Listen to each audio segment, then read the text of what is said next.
Hi, నేను కొత్తగా start చేసిన ఛానల్ని మీరంతా ఆదరిస్తారని ఆశిస్తున్నాను.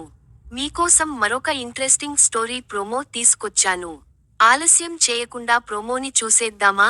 కథలో పాత్రలు సన్నివేశాలు కేవలం కల్పితం. Just for entertainment. వద్దన్నా వదిలేస్తానా ప్రోమో.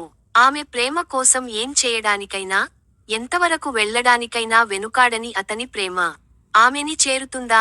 ఆ పిచ్చి ప్రేమని తను గుర్తించిందా?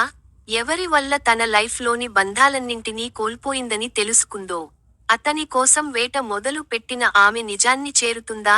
తను వేటాడే మనిషే ఆమెని బలవంతంగా సొంతం చేసుకోవాలని చూస్తే ఏం చేసింది?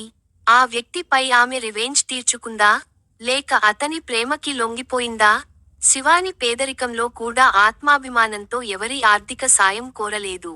కోరి సాయం చేయడానికి ఎవరైనా ముందుకు వచ్చినా తృణప్రాయంగా త్రోసిపుచ్చి, తన కష్టంతో బ్రతకడానికి ఇష్టపడే ఒక సాధారణ అమ్మాయి మన హీరోయిన్.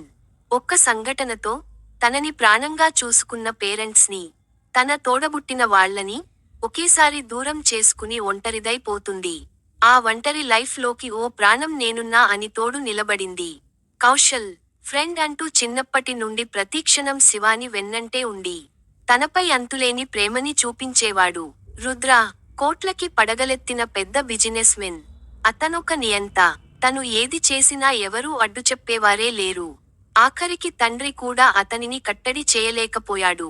ఆడదంటే కేవలం డబ్బు పడేస్తే మగవాడి ఒంటి సుఖాలని తీర్చడానికి వస్తుంది అనే చిన్న చూపుతో, వన్ నైట్ స్టాండ్ పేరుతో అమ్మాయిలతో గడిపుతూ, మందు మత్తులో ఉంటాడు రుద్ర.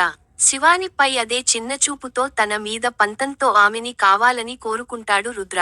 కానీ వాళ్ళ తొలి పరిచయం ఒక బ్యాడ్ ఇన్సిడెంట్ తో మొదలవడం వల్ల ఆమెకి అతనంటే భయం తప్ప ఇష్టం కలగదు. ఆమె తనని కాదన్నదని అతను వదిలేస్తాడా?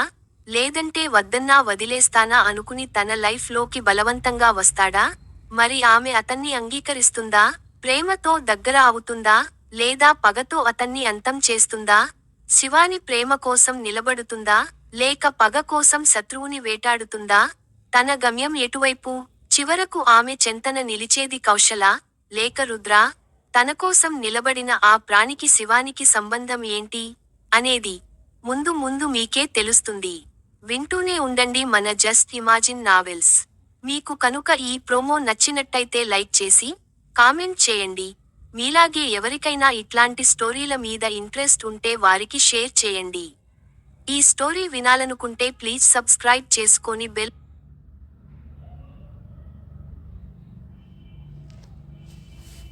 హాయ్, నేను అర్థమైందా ఇప్పుడు? నేనేం చేయలే, అదే అయింది.